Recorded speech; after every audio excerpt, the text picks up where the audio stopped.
I recently made a post about my English paper piecing box that I take on vacation that I have here with me in central Pennsylvania. We are visiting my parents for a few weeks, and I wanted to bring a project that I can do by hand so that when we're visiting and spending time together in the evenings, I have something that I'm still doing that I love, but I'm also with the family. But some of you were asking, what is English paper piecing? And I thought I would give you just a quick video to kind of explain it. Here is an example of an English paper piecing project I did last summer, which is very special to me. It is the quilt that my grandmother had when she passed, and it is made by lots of people in my family. They all picked out color combinations. First thing I think that's helpful to know about what English paper piecing is it has to do with paper.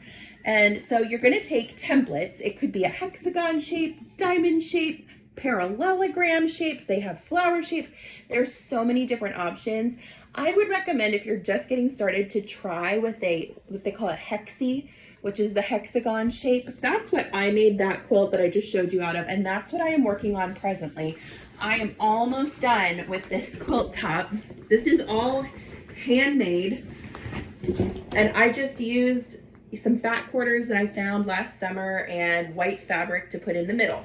And let me show you the back, because that helps kind of explain it as well. So all of these pieces were done by hand, and you're gonna sew a shape, let's say this flower shape, together first. So I made a stack of these in all the colors, and then I worked on sewing them all together and adding the white hexagons around the edge. This is not a fast-paced hobby whatsoever, at least for me, because I do mine all by hand. The way that you create one of the hexies is you're gonna take your paper, and I use a glue stick. Some people use thread and they sew together the hexagon. Some people don't even use the paper. They actually sew like a circle into a hexagon shape. It's amazing. I'm not that talented, so I just do the glue stick method. Put glue on your hexagon, and then you take a square of fabric, which will be larger than the hexagon, and you can look up the sizes that you would need. If, like, for this 1.5 inch hexagon, I'm using, I think, 3.5 inch squares, and you just lay it on there. And I've got it to like, or a system where I fold the two sides in first and stick those nice and tight. And then I fold down the top corners and then fold up the bottom corners. And I will create a bunch of these at the same time, and I'll lay them down and like lay something heavy on them so they just get nice and stuck. Then when you're done, you're gonna sew them into your quilt. I actually just created a idea list on my Amazon store. I'm sorry, it's so loud here. We are in summer mode and we are all locked into my parents' house, so it's a little crazy. So I'm actually working on finishing up this quilt, and the one thing that I need to do is even out all of my edges. So eventually I will trim off this stuff right here to make a nice even edge. But I need to fill in some of those holes. The next spot I need to fill in is this hexagon right here. So I'm gonna sew this into this spot. To do that, I'm gonna fold it down pretty side to pretty side. Take my thread, which is all cotton thread, nice and strong for hand piecing. I'll bring you close for this. You're going to go through the 2 layers of fabric with your needle and grab just a few threads. Okay, you don't need a ton, maybe 2 to 3 threads, and pull it through. And you're doing what's called a whip stitch, and this is basically like a circular stitch that goes like a spiral around your fabric.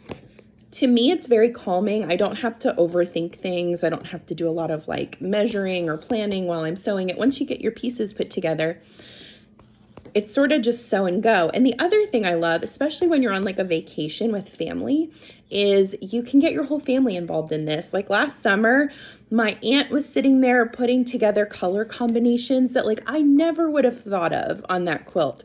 And my mom was gluing the hexagons to the pieces of fabric for me. My cousin was ripping out the papers. Okay, so let's talk about the papers for a second. That's another question that everyone gets very confused about with English paper piecing. You do take the papers out.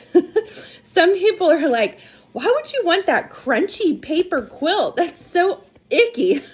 So once you sew your first thing down, you just turn the fabric a little bit, match up your next 2. You're just working around the hexagon. But yeah, people are like, what do you mean you paper piece it? Like, why would you want to lay under that? That sounds awful.